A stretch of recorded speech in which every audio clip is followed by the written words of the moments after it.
আমাদের সিম্পল ভাবে রান্না, বেশি মশলা দিলাম না। বুঝতেই তো পারছেন গরমেতে হালকা মধ্যে এটা করলাম। আমার যিনি ছোট বোন সে তো দেখলে বাবা রেগে আমাকে তো মারধরই করতে লাগতো।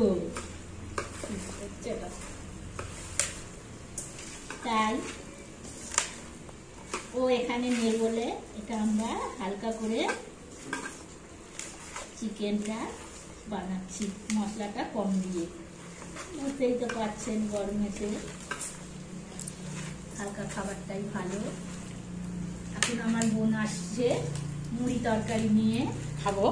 তা একটু দেখাবো তোমাকে। হ্যাঁ।